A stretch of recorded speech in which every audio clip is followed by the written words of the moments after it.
A votre avis, quel est le catcheur qui se cache sur la miniature? Attention, c'est extrêmement compliqué. Lors du démarrage de la chaîne il y a maintenant plus d'un an, l'une des toutes premières vidéos que j'avais faites était sur les changements de gimmick. Une vidéo qui a déjà comptabilisé plus de 30 000 vues et qui fait maintenant partie de l'histoire de la chaîne. Seulement, je ne l'aime pas. Je ne la trouve ni assez complète, ni assez détaillée. Du coup, aujourd'hui, je reprends ce thème qui est les changements de gimmick en appuyant un petit peu plus le concept. En effet, dans cette vidéo, je vais m'intéresser aux catcheurs qui ont su se réinventer tout au long de leur carrière et parfois de manière drastique. On va donc s'intéresser aujourd'hui à 5 catcheurs qui ont au moins eu 3 gimmicks différentes, voire bien plus pour certains. Finalement, on peut un peu considérer cette vidéo comme l'épisode 2 des changements de gimmick, puisque je vais reprendre certains éléments de la première vidéo, mais je vais y aller un petit peu plus en profondeur dans l'analyse. Ah, et j'en profite pour faire de la promo pour mon nouveau top 5 gaming sorti cette semaine sur ma deuxième chaîne, Dr Gaming, et cette fois-ci je vous parle des 5 licences de jeux vidéo ayant vendu le plus de jeux. Le lien est dans la description, alors n'hésitez pas à foncer voir ça après cette vidéo. Allez, c'est parti, installez-vous confortablement, vissez bien vos écouteurs si vous êtes dehors, je vous emmène à la découverte de 5 catcheurs qui ont su se réinventer.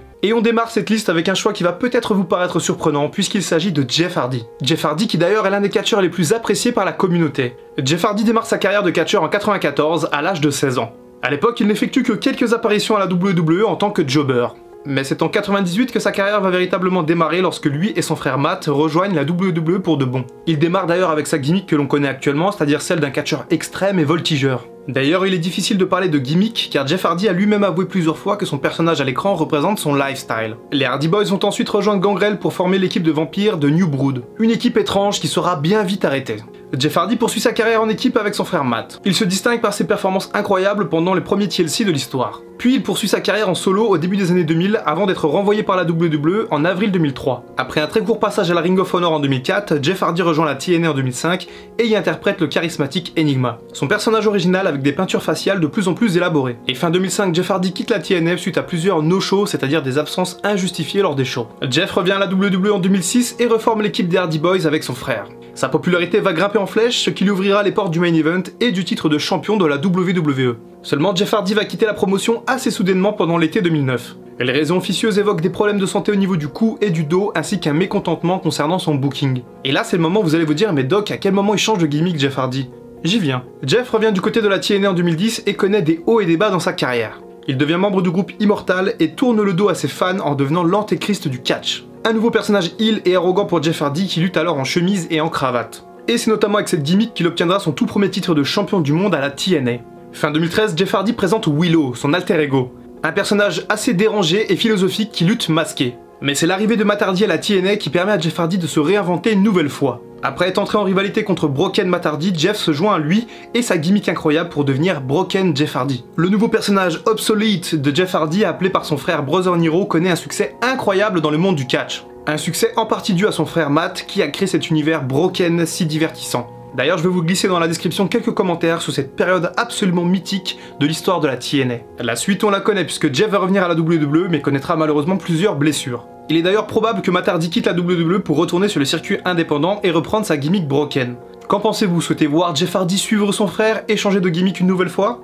Alors oui, j'en ai déjà parlé dans ma vidéo sur les changements de gimmick, mais comment évoquer les catcheurs qui ont su se réinventer sans mentionner l'Undertaker? Et puis cette fois, je pousse l'analyse un peu plus loin. Mark Calaway démarre sa carrière en 1984 à la World Class Championship Wrestling, où il interprète d'abord le personnage de Commando, puis de Texas Red. Pour cette gimmick d'ailleurs, il luttait masqué au sein de la fédération de Fritz Von Erich. Puis il va lutter dans le Tennessee sous la gimmick du Master of Pain. Un personnage d'ex-Stolar au sang chaud. Une variante de son personnage Texas Red nommé le Punisher apparaît à la fin des années 80. Dice Morgan est une autre gimmick utilisée par l'Undertaker lors d'une tournée au Japon en 1990. Mean Mark Calous est sa dernière gimmick avant de devenir l'Undertaker. C'est également la plus célèbre de ses anciennes gimmicks. Et à l'époque, il affronte Lex Luger pour le titre des États-Unis lors du pay-per-view Great American Bash en 1990. D'ailleurs, petite anecdote, Sting était champion de la WCW à l'époque et son challenger était Barry Windham. Ce dernier se blesse et un remplaçant doit être trouvé pour un live show. Et c'est Mean Mark Calous qui affronte finalement Sting pour le titre. Bien sûr, il ne gagne pas, mais c'est assez drôle de voir que l'un des matchs les plus espérés de l'histoire du catch a déjà eu lieu à l'époque, quasiment dans l'indifférence générale. L'Undertaker, comme on le connaît aujourd'hui, fait ses débuts à la WWE lors des Survivor Series 90. Et il est à la base managé par Brother Love, aka Bruce Pritchard, le producteur actuel de SmackDown. Puis c'est le légendaire Paul Bearer qui accompagne le Deadman. Il démarre d'ailleurs sa streak légendaire de victoire à WrestleMania en battant Jimmy Superfly Snuka à WrestleMania 7 en 1991.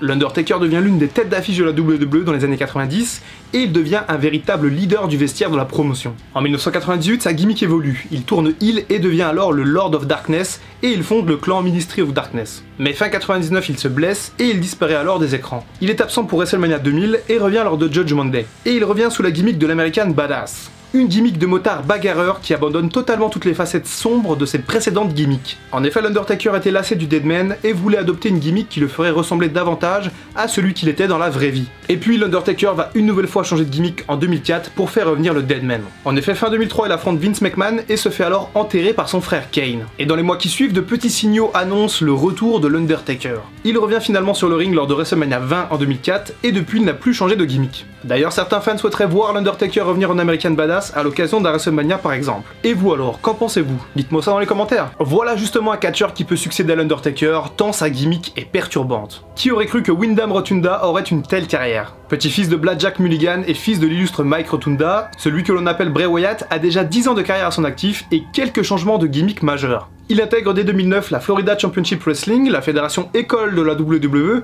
où il se fait appeler Duke Rotundo et lutte avec son frère Bo Dallas. Il démarre sa carrière sur les écrans de la WWE en 2010 et d'abord du côté de NXT où il interprète le personnage de Husky Harris. En effet, il intègre alors la deuxième saison d'NXT qui était un produit bien différent de ce qu'on connaît maintenant. D'ailleurs, à l'époque, son mentor au sein d'NXT n'était nul autre que Cody Rhodes. Et c'est plutôt marrant de voir ce que sont devenus les deux catcheurs au final. Le personnage d'Husky Harris est surtout connu pour avoir intégré le fameux clan de Nexus. Ce clan mythique était composé de jeunes catcheurs fougueux sortis d'NXT et désirant s'en prendre aux catcheurs des rosters principaux. D'ailleurs, il faut que je vous parle du Nexus un jour car il y a beaucoup de choses à en dire. Toujours est-il que Husky Harris fait ses débuts lors du pay-per-view Hell in a Cell 2010 où lui et Curtis Axel attaquent John Cena. S'ensuit alors une rivalité intense entre le Nexus mené par Wade Barrett et John Cena seul contre tous. La rivalité se poursuivra même quand CM Punk prendra le leadership du Nexus. Seulement les officiels n'étaient pas contents du rendement de Husky Harris ni de ses habiletés physiques et techniques. Du coup, il a été renvoyé à la Florida Championship Wrestling pour améliorer ses compétences sur le ring et en dehors. Et là où de nombreux catcheurs n'ont pas supporté ce genre d'échec et sont partis lutter à la TNA ou la Ring of Honor, Wyndham Rotunda a su inverser la tendance pour revenir 10 fois plus fort. En effet, un an plus tard, il développe une nouvelle gimmick beaucoup plus sombre et beaucoup plus captivante, Bray Wyatt. Cette gimmick lui a d'ailleurs été inspirée par le personnage de Max Cady dans le film Les Nerfs à vif. Bray Wyatt fait ses nouveaux débuts dans les rosters en 2013 avec la Wyatt Family composée de Eric Rowan et Luke Harper. Après une première rivalité contre Kane et un match inferno lors de SummerSlam, Bray Wyatt et sa famille vont rentrer en rivalité avec le Shield, puis il va participer à l'éclosion de Daniel Bryan et de son Yes Mouvement via une storyline très intéressante. En 2014, pour son premier WrestleMania, il a le privilège d'être battu par nul autre que John Cena. Puis la famille va se dissoudre une première fois et Bray Wyatt continue son bonhomme de chemin en solo. Il affrontera même l'Undertaker lors de WrestleMania 31. Un match qui n'a d'ailleurs failli jamais avoir lieu à cause d'une entorse à la cheville contractée par Bray Wyatt quelques heures avant WrestleMania 31. Et malgré une nouvelle défaite à WrestleMania, Bray Wyatt continue alors sa montée en puissance. La famille se reforme en 2016 et accueille un nouveau membre à la fin de l'année, à savoir Randy Orton. Et Bray Wyatt est couronné pour la première fois champion du monde lors du pay-per-view Elimination Chamber en 2017. Il perdra le titre quelques semaines plus tard face à la Vipère lors de WrestleMania 33. Dès lors, Bray Wyatt va connaître une semi-descente aux enfers. De personnage intrigant et dangereux, Bray Wyatt devient un mid-carder et fait ensuite équipe avec Matt Hardy. Il connaît alors un véritable passage à vide dans sa carrière et prend de nombreuses pauses à ce moment-là. Sa dernière apparition avec cette gimmick a lieu en novembre 2018, puis il disparaît complètement. Il fait son retour le 22 avril 2019 lors de l'émission Firefly Funhouse. Disposant d'une nouvelle gimmick un peu étrange et d'un changement de look quasi complet, ce personnage interroge à l'époque. Puis on découvre sa vraie nature, le Fiend. Un être particulièrement effrayant et malfaisant prêt à tout détruire à la WWE. Cette gimmick est un succès total que ce soit dans les salles de catch ou sur les réseaux sociaux. Le Fiend devient l'attraction numéro 1 de la WWE et devient même rapidement champion universal. Début 2020, le Fiend se dirige vers un main event de WrestleMania en tant que champion, alors que l'année dernière il n'était même pas sur la carte. Et vous alors, quelle gimmick de Bray Wyatt vous avez préféré? Est-ce que le Fiend sera sa dernière gimmick? Dites-moi tout ça par commentaire. On ne présente plus le grand, l'immense Chris Jericho. Presque 30 ans de carrière pour celui qui a prouvé à de multiples reprises qu'il était l'un des meilleurs au monde. Chris Jericho démarre sa carrière au Canada en 1990. Dès 92, il lutte sous la gimmick du Corazon de Leon, puis il parcourt le monde en allant lutter en Europe et au Japon. En 96, il signe d'abord à la ECW, puis à la WCW, où il campe un personnage exubérant et assez drôle. En 98, il tourne heel et modifie sa gimmick pour apparaître comme un catcheur très arrogant et imbu de sa personne. Et cette attitude va plaire aux fans de la WCW. Et on verra d'ailleurs par la suite que Chris Jericho va se servir de cette base de catcheur arrogant pour quasiment tous ses personnages heel. Quand il débarque à la WWE en 99, Chris Jericho utilise toujours cette gimmick. Il arrive d'ailleurs à la promotion et clame qu'il va littéralement sauver la WWE. Y2J était né. Chris Jericho luttera sous cette gimmick jusqu'à son départ de la WWE en 2005. Et ce n'est finalement qu'en 2007 qu'il va opérer son premier vrai changement de gimmick. Après un retour en mode Y2J pas très convaincant, Jericho va changer drastiquement sa gimmick en devenant un sadique qui se balade en costume. Et pour marquer le coup de ce changement, il décide de ne plus catcher en pantalon mais en slip. Le travail de Jericho sous cette gimmick heel est fantastique et on retient notamment cette rivalité légendaire contre Shawn Michaels en 2008. On se rappelle également de son travail à l'équipe à l'époque, où il devient l'acolyte de Edge puis du Big Show. Il quitte une nouvelle fois la WWE en septembre 2010, et il revient début 2012 en tant que twinner, ni heel ni face, avec un personnage qui se rapproche de sa gimmick originale. Il tourne heel une nouvelle fois en 2016 et modifie une fois de plus son look. Il se sépare alors de sa veste éclairée et opte pour un style plus classique en abordant systématiquement une écharpe. Et c'est d'ailleurs pendant ce dernier run à la WWE qu'il va créer la liste de Jericho. Un mouvement qui devient tellement fort qu'il peut être assimilé à une gimmick à part entière. En effet, cette liste est absolument adorée par les fans et conduit à l'un des meilleurs segments de l'histoire de Raw, le Festival of Friendship. Chris Jericho quitte une nouvelle fois la WWE et va lutter à la NJPW du côté du Japon. Et au bout d'un moment là-bas, il va commencer à camper un nouveau personnage mystérieux, habillé avec une veste en cuir, un chapeau et du maquillage autour des yeux. Il utilisera cette gimmick nommée le Painmaker lors de chaque apparition au Japon. Dernièrement, Chris Jericho s'est encore réinventé en intégrant la nouvelle promotion All Elite Wrestling. Le champion est un catcheur heel, arrogant fêtard et un chef de clan. Une nouvelle gimmick hyper divertissante pour l'un des catcheurs qui a toujours su prendre des risques en modifiant ses personnages à l'écran et ses gimmicks de catcheur. Est-ce que Chris Jericho est le catcheur qui s'est le plus réinventé dans toute sa carrière ?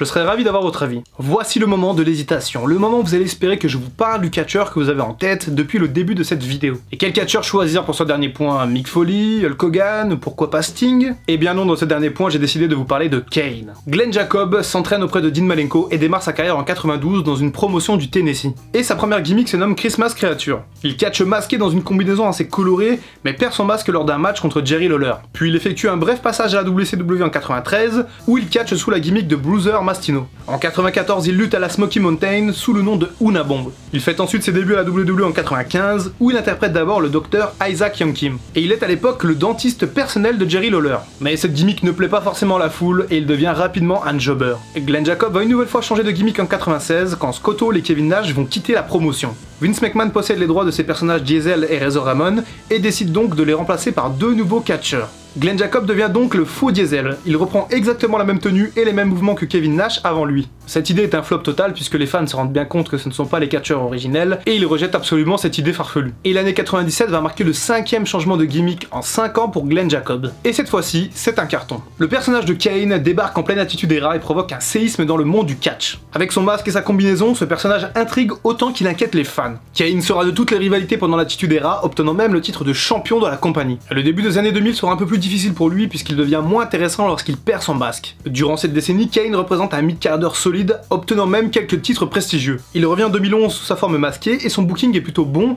puisque Kane redevient un personnage menaçant pour les autres catcheurs. On se rappelle également de la très divertissante Team El No formée avec Daniel Bryan. En 2013, il devient Corporate Kane, un personnage totalement différent de ce que l'on a connu jusqu'à présent puisqu'il est habillé en costume et ressemble dorénavant plus à un homme d'affaires qu'à un démon. Ces dernières années, Kane a effectué quelques apparitions à la WWE sous sa forme masquée. Et maintenant qu'il est réellement engagé en politique, Glenn Jacob semble plus proche de la retraite et du Hall of Fame que d'un retour sur le ring. Voilà, c'est tout pour cette vidéo, j'espère que le thème vous aura plu, j'espère que vous aurez appris des choses sur certains catcheurs. N'hésitez pas à me dire ce que vous avez pensé de cette vidéo par commentaire, comme d'habitude. N'hésitez pas également à faire un tour sur ma deuxième chaîne Dr Gaming, surtout si vous aimez les jeux vidéo, je vous mets le lien en dessous. Quant à nous, on se retrouve début mars, je vais prendre quelques jours de repos pour préparer ce mois de mars qui va être très intense, et si vous aimez WrestleMania, vous allez être satisfait je pense. Enfin, dernière chose, n'hésitez pas à me rejoindre sur les réseaux sociaux, j'ai des petites surprises à vous présenter à la fin du mois, et j'aurai des petites choses à vous faire gagner, donc venez me voir sur Twitter, sur Instagram, sur ma page Facebook, bref il y a de la place pour tout le monde. C'était Dr Wrestling, je vous dis à très bientôt pour une prochaine vidéo, et en attendant comme d'habitude, prenez soin de vous.